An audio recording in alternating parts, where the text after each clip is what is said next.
The 2022 Motorola Razr is Motorola's best folding phone that has a history both stemming from an OG Razr flip that many people loved, including myself, and previous iterations of this folding version that's been improved over time.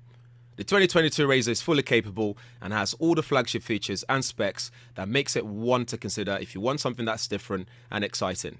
The device itself is surprisingly robust in that I've been flipping it repeatedly and there's no sign of wear and tear. Granted, I've only been doing so for a few months now. On the right side, you have all the buttons, including a fingerprint sensor that works really well. You can also use Face ID if you prefer.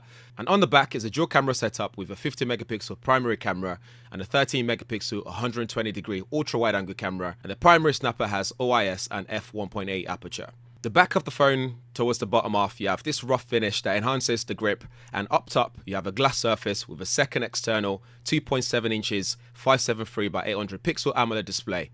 The 2022 Razr is now IP52 rated, although understandably you won't be able to submerge this in, say, a swimming pool.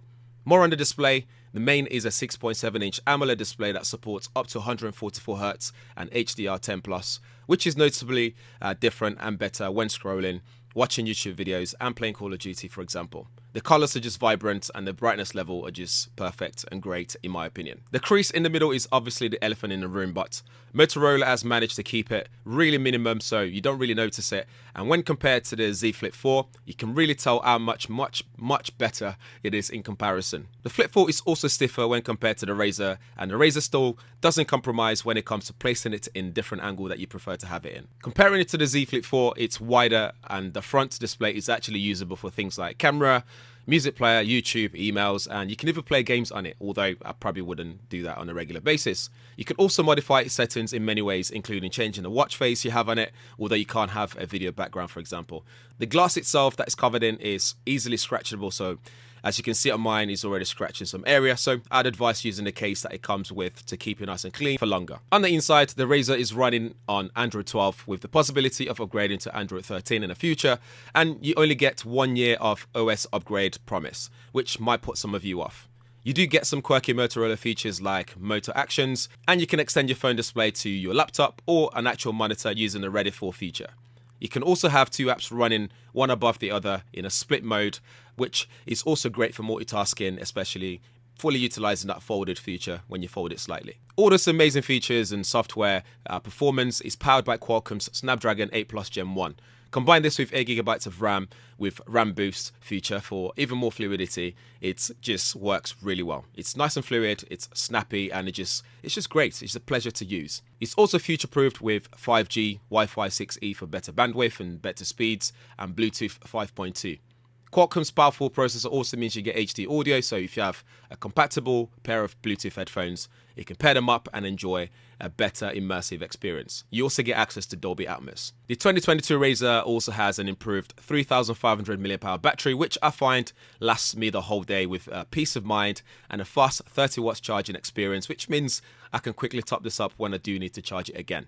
The Razr does get hot under pressure, but not annoyingly that you can't enjoy your handheld gaming experience. More on the camera, the Razr really surprised me and impressed me with its camera performance. It was really good in both broad daylight and low light situations. You can shoot 8K videos, shoot up to 960 frames per second slow motion videos. It has HDR support in 4K. You can also fold it to have that ultra wide angle camera used as a selfie camera.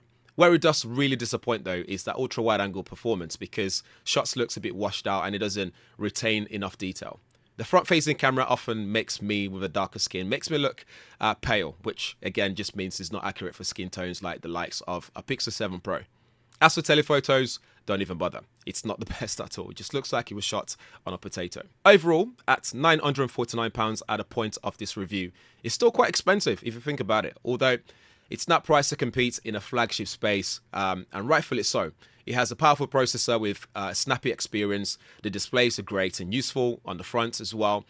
It's durable, although only IP52 rating. The main camera is great and battery life will last the whole day depending on your kind of usage. But for me, it lasts the whole day. So it's actually quite hard to fault the Motorola Razr 2022. If you're looking for a foldable smartphone that's pocketable, this is definitely one to consider. And although it might have its issues with things like display continuity, for example, moving from Call of Duty on the small exterior display to the bigger display on the inside, you notice the glitch in the system there. Over to you though. Let me know what you think in the comments below as always, and you can also drop your questions there as well.